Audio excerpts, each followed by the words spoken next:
Hello everyone, મારું નામ છે આફતાબ ચાવડા.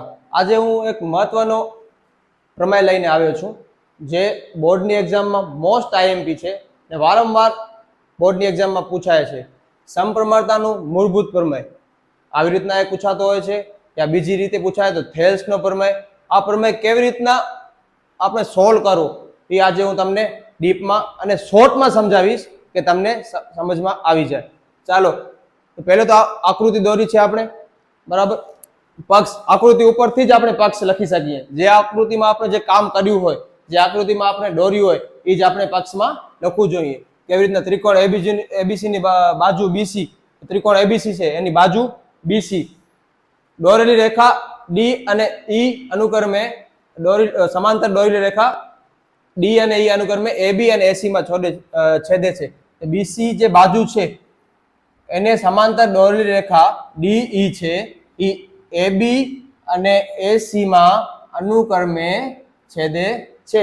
જે આકૃતિમાં આપણે કામ કર્યું છે, જે આકૃતિમાં આપણે લખ્યું છે એ જ આપણે પક્ષમાં લખી શકીએ. આ પ્રમેયમાં આપણે સાબિત શું કરવાનું છે એ આપણે સાધ્યમાં લખશું. ચાલો, સાધ્ય એડી છેદમાં ડીબી બરાબર એઈ છેદમાં ઈસી. હવે આપણે સાબિત કરવાનું છે કે એડી છેદમાં ડીબી એઈ છેદમાં ઈસી.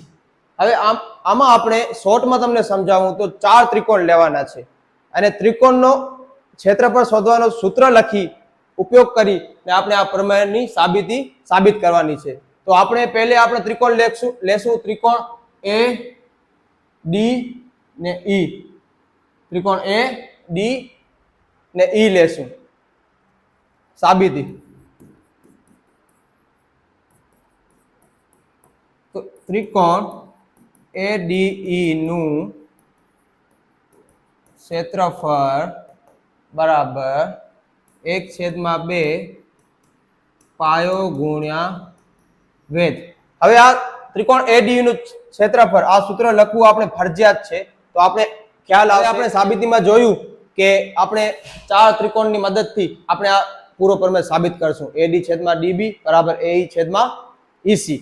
તો પહેલો ત્રિકોણ આપણે લીધો છે ત્રિકોણ એડીઈ નું ક્ષેત્રફળ 1/2 પાયો ગુણ્યા વેધ. તો આપણે લખશું ત્રિકોણ એડીઈ નું ક્ષેત્રફળ બરાબર 1/2. હવે ત્રિકોણ એ ડી નું ક્ષેત્રફળ, તો આમાં પાયો આવશે એ ને ડી, આમાં વેધ શું આવશે? જે એડી ઉપર કાટખૂણા ઉપર હોય તો ઈ ને એન, તો આમાં વેધ આવશે ઈ ને એન. આને આપણે સમીકરણ નંબર 1 આપી દેશું. તમે આને સમીકરણ નંબર 1 આપ્યું તો ત્રિકોણ આકૃતિમાં શું કરવાનું? અહીંયા પણ નંબર 1 આપી દેવાનો. આ નંબર 1 આવશે, આ 2 3 ને 4 એડી છેદમાં ડીબી, અહીંયા આ પાયો આવશે, અહીંયા આ પાયો આવશે, અહીંયા આ પાયો ને અહીંયા આ, એટલે 4 ત્રિકોણની મદદથી આપણે આખો પ્રમેય શોધવાનું છે. પહેલો ત્રિકોણ આપણે શોધી લીધો, એને સમીકરણ નંબર 1 નામ આપી દીધું. હવે આપણે બીજો ત્રિકોણ લેશું જે 2 નંબરનો મેં કર્યું છે સર્કલ, બી ડી ને ઈ. તો પહેલે સૂત્ર જ લખશું આપણે, ત્રિકોણ બી ડી ઈ નું ક્ષેત્રફળ બરાબર 1/2 પાયો ગુણ્યા વેધ. હવે આપણે લીધું ત્રિકોણ બી ડી ને ઈ નું ક્ષેત્રફળ. જે આ ત્રિકોણ છે એમાં પાયો શું આવશે? તો ડી ને બી, કેમ 2 નંબર, 3 નંબરમાં પાયો એ ને ઈ, 4 નંબરમાં ઈ ને સી. આમાં આ બાજુ જે 2 પાયા છે એનો વેધ સેમ જ આવશે, ઈ ને એન, કેમ કે કાટખૂણાઓ ત્યાં બને છે. તો ત્રિકોણ બી ડી ઈ નું ક્ષેત્રફળ બરાબર 1/2, આનો આવશે પાયો ડીબી ગુણ્યા વેધ આવશે ઈ, જે આપણે ત્રિકોણ એડીઈ માં વેધ લીધો તો ઈ એન. હવે આપણે એને સમીકરણ નંબર 2 નામ આપી દીધું. હમણાં આપણે 2 ત્રિકોણ શોધ્યા. હવે એકને આપ્યો સમીકરણ નંબર 1 નામ, બીજાને આપ્યો સમીકરણ નંબર 2. હવે આ જે 2 સમીકરણ છે પહેલા એ 2 સમીકરણને આપણે સરખાવી નાખશું. સમીકરણ શોર્ટમાં લખું છું, સમીકરણ 1 અને સમીકરણ 2 ને સરખાવતા હવે આપણે ત્રિકોણ ADE અને ત્રિકોણ BDE બે ત્રિકોણની સાબિતી આપણે જોઈ. એકને સમીકરણ નંબર 1 નામ આપ્યું, એકને સમીકરણ 2. હવે સમીકરણ 1 અને 2 ને સરખાવશું આપણે. તો પહેલે આપણે આ સમીકરણ 1 ને 2 છે નાનું કરીને સાઈડમાં મૂકી દેશું. પછી આપણે સાબિતી મળી જશે AD છેદમાં DB અને AE છેદમાં EC સમીકરણ 3 અને 4 ઉપરથી આપણે મળશે.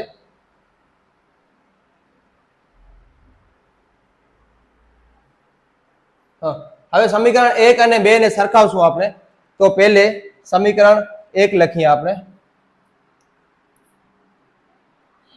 ત્રિકોણ ADE નું ક્ષેત્રફળ હવે હું શોર્ટમાં લખું છું. ક્ષેત્રફળ બરાબર 1/2 AD ગુણ્યા EN. અને બીજો સમીકરણ છે ત્રિકોણ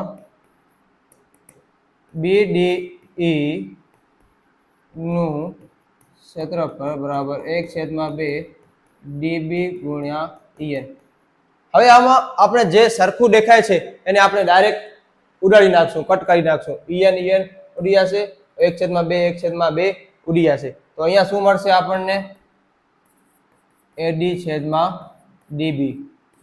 લેફ્ટ હેન્ડ સાઈડ યાની એક સાબિતી છે AD છેદમાં DB એ સાબિત થઈ ગયું. આને સમીકરણ નંબર આપણે 3 નામ આપી શકીએ. હવે આગળ આપણે બીજા બે ત્રિકોણ લેશું. ત્રીજા નંબરનો ત્રિકોણ ને ચોથા નંબરનો ત્રિકોણ. ત્રીજા નંબરનો ત્રિકોણ છે એ ADE તરીકે પણ લઈ શકીએ. ચોથા નંબરનો ત્રિકોણ DEC તરીકે લેશું આપણે. તો આપણે AE છેદમાં EC મળશે. તો આપણે નેક્સ્ટ પેજ ઉપર કરીએ. ત્રિકોણ ADE નું ક્ષેત્રફળ 1/2 પાયો ગુણ્યા વેધ. હવે આપણે જોશું જે ત્રિકોણ ADE નું ક્ષેત્રફળ છે, જે ત્રીજા નંબરનો ત્રિકોણ છે, ત્રીજા નંબરનો ADE ને પહેલા નંબરનો પણ આપણે ઈ જ લીધો તો એ લઈ શકીએ આપણે. તો એનો પાયો શું આવશે? A ને E. ને ચોથા નંબરનો પાયો આવશે E ને C. એનો વેધ શું આવશે? D ને M. કાટખૂણો આ બાજુ બને છે તો એનો વેધ આવશે D ને M. તો ત્રિકોણ ADE નું ક્ષેત્રફળ બરાબર 1/2 એનો પાયો આવશે A ને E ને વેધ આવશે D ને M. આને આપણે સમીકરણ નંબર 4 નામ આપી શકીએ. હવે છેલ્લો ત્રિકોણ બચ્યો. 3 ત્રિકોણ આપણે સોલ્વ કરી લીધા. હવે છેલ્લો DEC ત્રિકોણ, એમાં પણ પાયો શું આવશે? ચોથા નંબરનો EC ને વેધ જ્યાં કાટખૂણો બને છે DM એ જ આવશે. ચાલો ત્રિકોણ DEC નું યાની ચોથો ત્રિકોણ આપણે શોધશું. DEC નું ક્ષેત્રફળ બરાબર 1/2 પાયો ગુણ્યા વેધ. હવે ડાયરેક્ટ એમાં હું લખીશ 1/2. આમાં પાયો શું આવશે? ચોથો ત્રિકોણ છે તો E ને C ને વેધ શું આવશે? જે આપણે ત્રીજા ત્રિકોણમાં આવ્યો તો E જ, કેમ કે કાટખૂણો એક જગ્યાએ જ બને છે. આ આપણો બની ગયો 5મા નંબરનો સમીકરણ. હવે આપણે સમીકરણ નંબર 4 અને 5 ને સરખાવશું તો આપણે સાબિતીમાં રાઈટ હેન્ડ સાઈડ વાળો AE છેદમાં AC મળી જશે.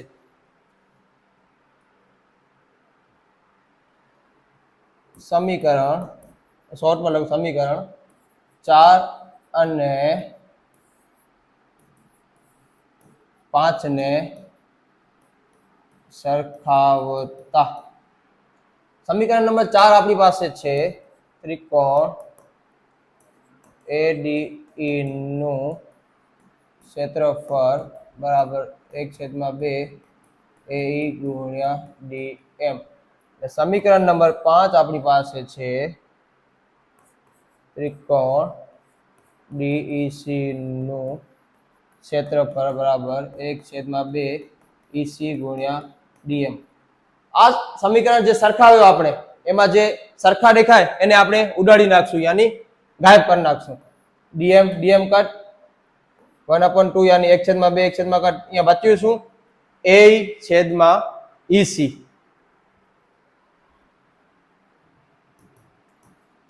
a છેદમાં ec આને આપણે આપશું સમીકરણ નંબર 6 નામ. તમે જે પણ સમીકરણના નામ આપી શકો છો 1 2 3 4 5 6. હવે સમીકરણ નંબર 6 આપણે એને નામ આપ્યું. આગળ આપણે જોયું કે AD છેદમાં DB મળ્યો એને આપણે સમીકરણ નંબર 3 નામ આપ્યું. હવે આપણે સમીકરણ નંબર 3 અને 6 ને સરખાવશું.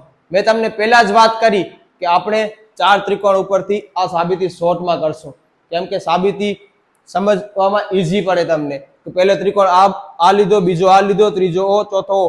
પહેલા ત્રિકોણમાં વેધ આવશે AD, બીજામાં આવશે પાયો આવશે AD, બીજામાં આવશે પાયો DB, ત્રીજામાં પાયો આવશે AE અને ચોથામાં પાયો આવશે EC. ને આ પહેલો ને બીજો ત્રિકોણ છે એમાં વેધ સમાન આવશે, કેમ કે કાટખૂણો ત્યાં બને છે EN ઉપર. ત્રીજા અને ચોથામાં પણ વેધ સમાન આવશે, કાટખૂણો બને છે DM ઉપર. હવે આપણે સમીકરણ નંબર 3 અને 6 ને સરખાવશું.